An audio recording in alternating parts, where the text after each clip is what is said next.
Lida, I have made a terrible mistake.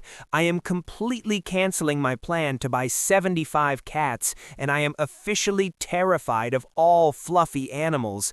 My apartment is completely destroyed. Terrified of fluffy animals? Oh my goodness, Sam. What happened to your crazy dream of being a lonely cat man? Hello, everyone, and welcome to another incredibly wild and hairy episode of the English Unscripted podcast. I am Lida. And I am Sam. And today, guys, we are talking about the absolute most chaotic, messy, and wonderful topic in the entire world: pets, wild animals, and how tiny furry monsters completely take over our human lives. Yes, they completely rule the house. We are dividing this animal kingdom journey into 3 exciting chapters today. First, we will talk about the absolute disaster of bringing a crazy new pet into your clean house. Then, in chapter 2, we dive into the weird, hilarious habits our pets have.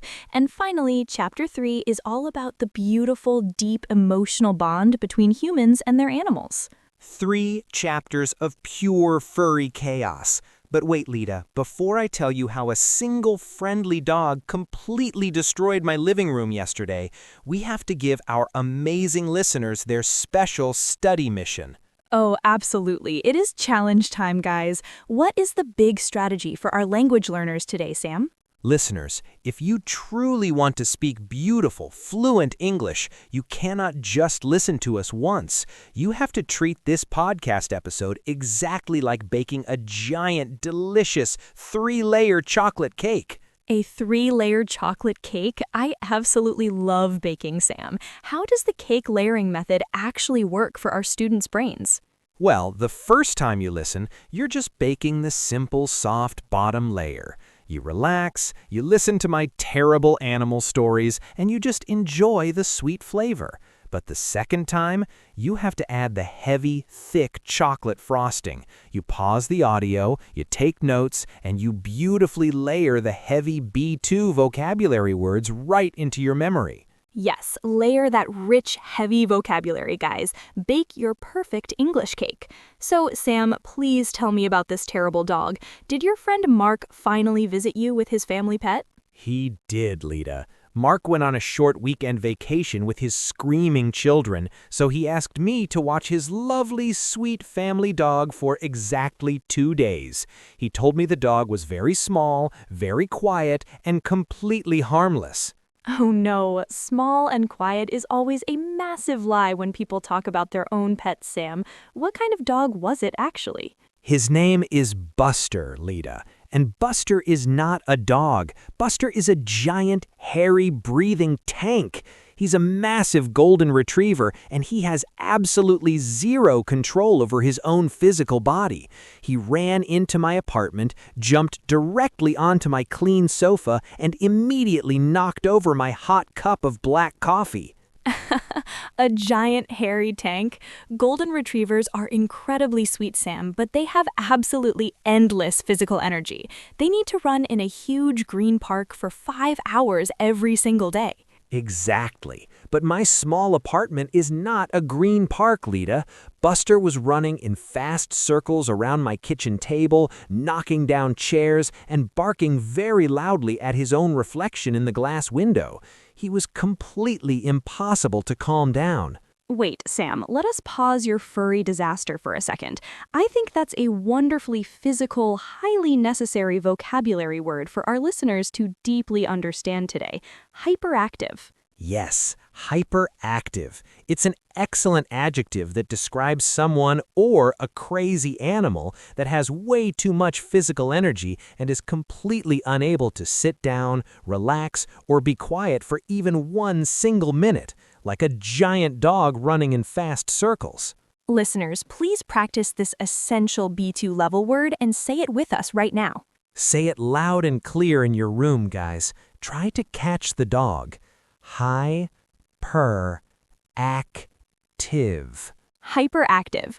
Buster was so incredibly hyperactive, Sam, that I had to hide in my own bedroom just to protect my fragile human body.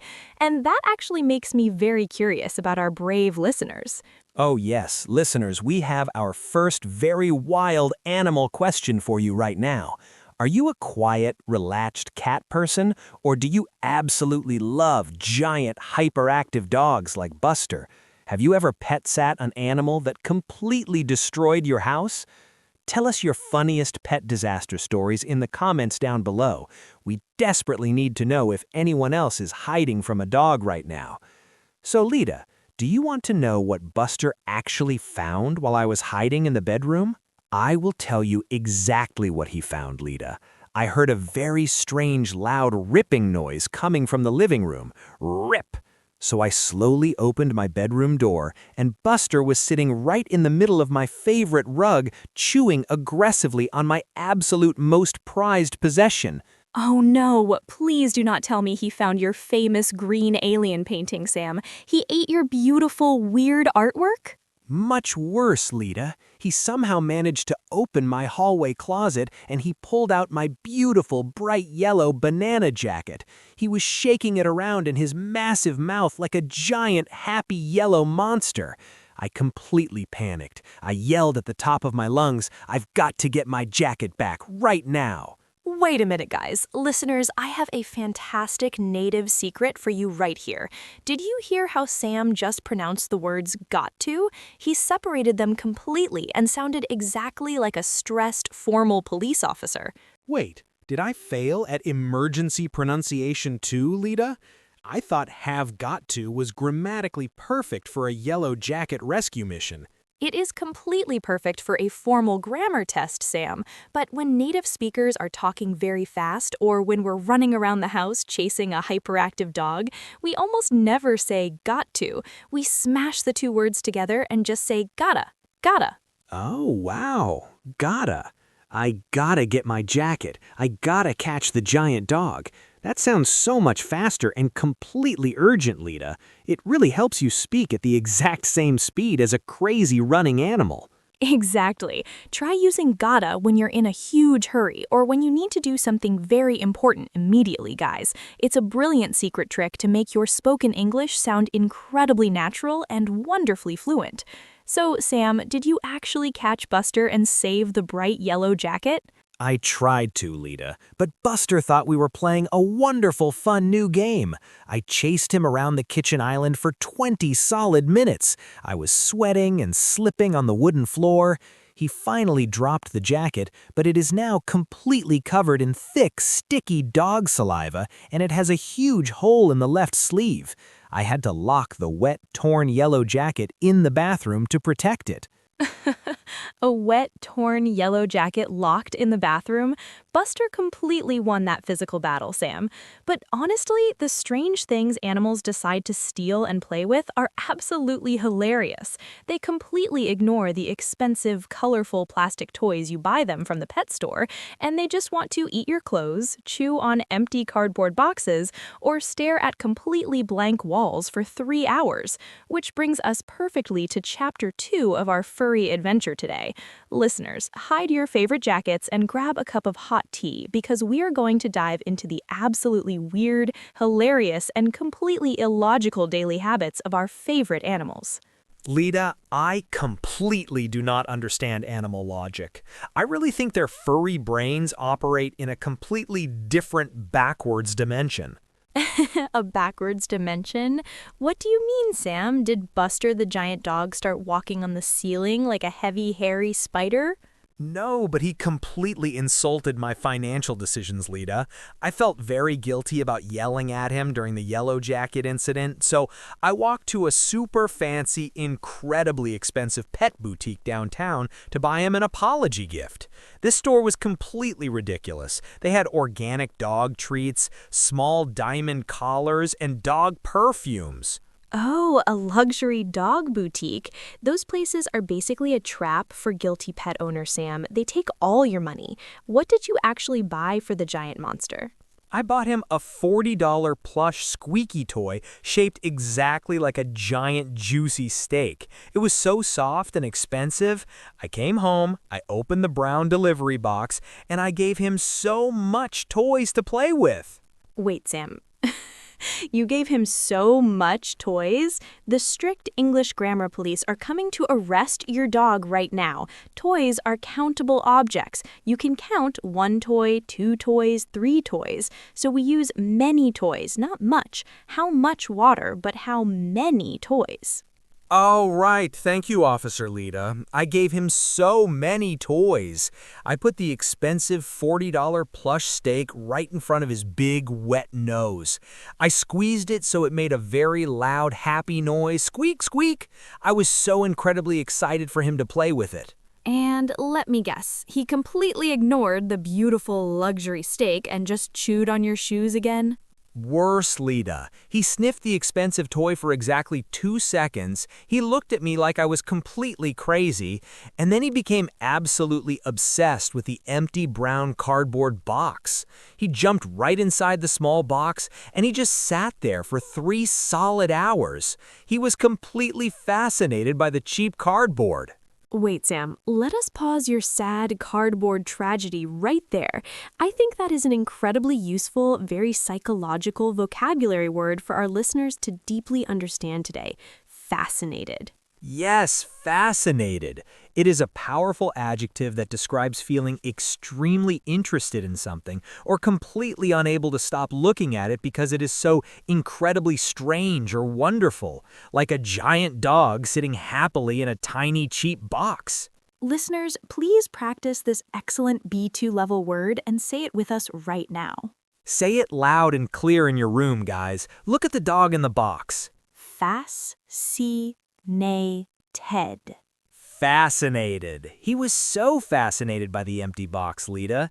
And when he finally got bored of the box, he walked into the kitchen and actually tried to eat my leftover black brick bread. You know, the terrible rock-hard bread I used to keep the kitchen door open. Oh my goodness, the deadly black brick bread returns. Sam, please tell me he did not break his teeth on that concrete bread. You're going to have to pay a massive dentist bill for the dog. He did not break his teeth. He took one tiny bite of the burnt crust, he looked at me with absolute human disgust, and he immediately spit it out directly onto the wooden floor. Even a dog who eats empty cardboard boxes completely refuses to eat my cooking, Lita. My self-esteem is completely destroyed forever. The dog became a strict professional food critic. That is absolutely hilarious, Sam. But honestly, animals are so incredibly weird like that. Cats will completely ignore a soft, warm, expensive pet bed, and they will choose to sleep on top of a hard plastic computer keyboard while you're trying to write an urgent email. And that actually makes me very curious about our amazing listeners. Oh yes, listeners, we have our second very funny, slightly chaotic question for you today. What is the absolute weirdest, cheapest, or most ridiculous thing your pet loves to play with? Is it an empty paper bag, a dirty sock, or a piece of hard bread? Tell us your crazy pet habits in the comments down below. We desperately need to know why they hate our expensive gifts. So, Sam, if animals are so weird and they destroy our clean apartments and they judge our cooking, why do we actually love them so incredibly much? What is the secret magic? I honestly think the secret magic is pure, unconditional forgiveness, Lita. They completely destroy our beautiful yellow jackets, they judge our terrible cooking, but when you come home from a very long, stressful day at the office, they look at you like you are the absolute greatest superhero in the entire universe. That is so incredibly true. They don't care if you're rich, or if you failed your heavy English grammar exam, or if you just spilled hot coffee all over your own shoes. They just want to sit exactly right next to you on the sofa and feel your warmth. Exactly. Yesterday afternoon, I was having a terrible, highly stressful day. I was on a very serious, completely silent video call with my strict, bald manager. I was trying to explain a very boring, complex financial report, and suddenly Buster, the giant dog, walked right into the camera frame. Oh my goodness, Sam, a giant, hyperactive golden retriever on a strict corporate video call? Did your manager completely lose his mind and scream at you? He didn't even have time to scream, Lita. Buster walked directly up to the computer screen. He completely blocked my entire face with his giant furry head, and he licked the camera lens with his huge wet pink tongue. The bald manager just stared at a giant wet dog nose for 10 solid seconds. A giant wet dog nose on the serious corporate screen. That is the absolute best meeting interruption in the history of the world, Sam. Did your manager actually smile for the very first time in his entire life? He actually laughed out loud, Lita. A real loud human laugh. The heavy stress completely disappeared from the digital room. Buster completely saved me from a terrible, boring meeting. He's just a fantastic, funny, loyal companion. Wait, Sam, let us pause your beautiful dog rescue story right there. I think that is a wonderfully emotional, highly essential vocabulary word for our listeners to deeply understand today. Companion. Yes, companion.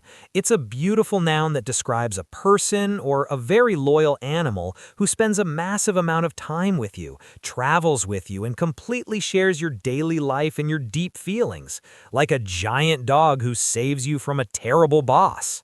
Listeners, please practice this excellent B2 level word and say it with us right now. Say it loud and clear in your room, guys. Hug your furry friends. Companion. Companion. Buster is a completely terrible interior designer who destroys my rugs, Lita, but he's an absolutely wonderful companion, even when he smells exactly like old dirty socks and wet cardboard. The smelly, wonderful companion. That is the absolute perfect description of a family pet, Sam.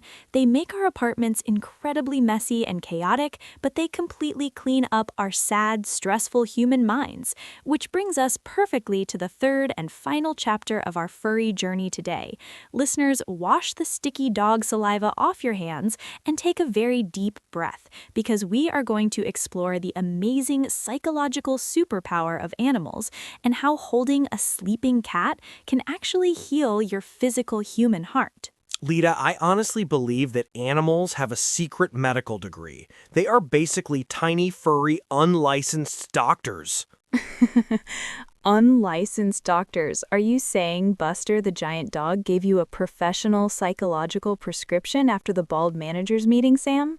He basically did, Lita. After that extremely stressful video call, my old silver laptop completely stopped working. The internal fan was making a terrible, loud buzzing noise like a dying spaceship. Bzzz. I was so incredibly frustrated, my human heart was beating super fast, and I just wanted to throw the heavy computer directly out of the closed glass window. Oh no, the terrible technology panic. It makes your blood pressure go completely through the roof, Sam. You feel completely helpless and angry when the smart computer freezes.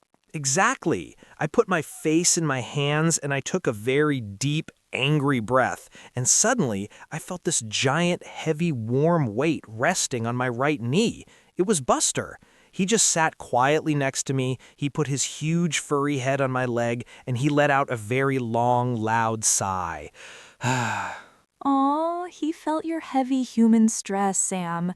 Animals have an incredible invisible radar for human emotions. They know exactly when you are sad, angry, or completely overwhelmed by your daily life. He totally did. I just started petting his soft golden ears, and within exactly 2 minutes, my fast heart rate completely slowed down. The terrible anger completely left my physical body. It was an absolutely magical, calming experience. Wait, Sam, let's pause your magical furry healing for a second. I think that is a beautifully calm, highly medical vocabulary word for our listeners to deeply understand today. Therapeutic. Yes, therapeutic. It is a very powerful formal adjective that describes something that makes you feel completely relaxed, less anxious, and physically or mentally healthier, like petting a warm, loving dog when your expensive computer is completely broken. Listeners, please practice this excellent B2 level word and say it with us right now. Say it loud and clear in your room, guys. Relax your stressed mind. Therapeutic. Therapeutic. Petting that giant, slightly smelly dog was incredibly therapeutic, Lita. It completely saved my afternoon, and it stopped me from destroying my laptop. And that actually makes me very curious about our wonderful listeners. Oh, absolutely. Listeners, we have our third and final, very emotional question for you right now. Do you have a special animal in your life that helps you calm down when you're having a terrible, stressful day? Tell us your beautiful therapeutic pet stories in the comments down below. We desperately need to know how your cats, dogs, or even your tiny, quiet turtles save your mental health. So Lita, if animals are basically furry doctors, should we all just bring our noisy pets to the busy corporate office every single day? Bring them to the corporate office every single day, Sam. Can you actually imagine the absolute pure chaos? 50 hyperactive dogs running around the desks, stealing your yellow jackets, and eating important tax reports. Oh my goodness, and 50 cats completely taking over the silver laptops? They would sleep directly on the keyboards and send terrible, weird emails to the strict bald manager. Meow, meow, send me more tuna fish right now. The bald manager would completely lose his mind and run away from the company forever, Sam. The office would turn into a wild, noisy zoo. But honestly, even if we have to leave them at home when we go to work, the exact second you open your front door at the end of the day, that pure, honest happiness they show you is worth all the chewed shoes and dirty carpets. It really is, Lita. They don't care about your money, your fancy job, or your terrible English grammar mistakes. They just give you pure, endless love. Wait, Lita, let's pause your beautiful zoo story right there. I think that is an absolutely perfect, highly emotional vocabulary word to finish our furry lesson today. Affection. Yes, affection. It's a beautiful, warm noun that describes a very gentle feeling of liking, caring for, and deeply loving someone or an animal. Like a giant dog resting his heavy head exactly on your knee when you're incredibly stressed and angry. Exactly. I'm going to buy a huge plastic brush and I'm going to give Buster the absolute best, longest back massage of his entire life tonight. He completely deserves it for saving me from my angry silver laptop. And speaking of feeding hungry animals, to all our amazing, hardworking listeners out there, Yes, it's time to officially feed our own hungry digital pet. We really need you to feed the giant YouTube algorithm monster today. exactly. The algorithm monster doesn't eat black brick bread or expensive plush steaks. It only eats your thumbs up, your funny comments, and your beautiful subscriptions. Hitting that shiny subscribe button is your free VIP ticket to join our English Unscripted family, guys. It helps the channel grow and it tells the algorithm monster to show our videos to more amazing language learners all over the world. Do not let the digital monster go hungry today. Thank you so much for surviving the wild animal kingdom with us. Give your pets a massive hug, and we'll see you in the next episode. Bye, everyone. Keep practicing your heavy English vocabulary.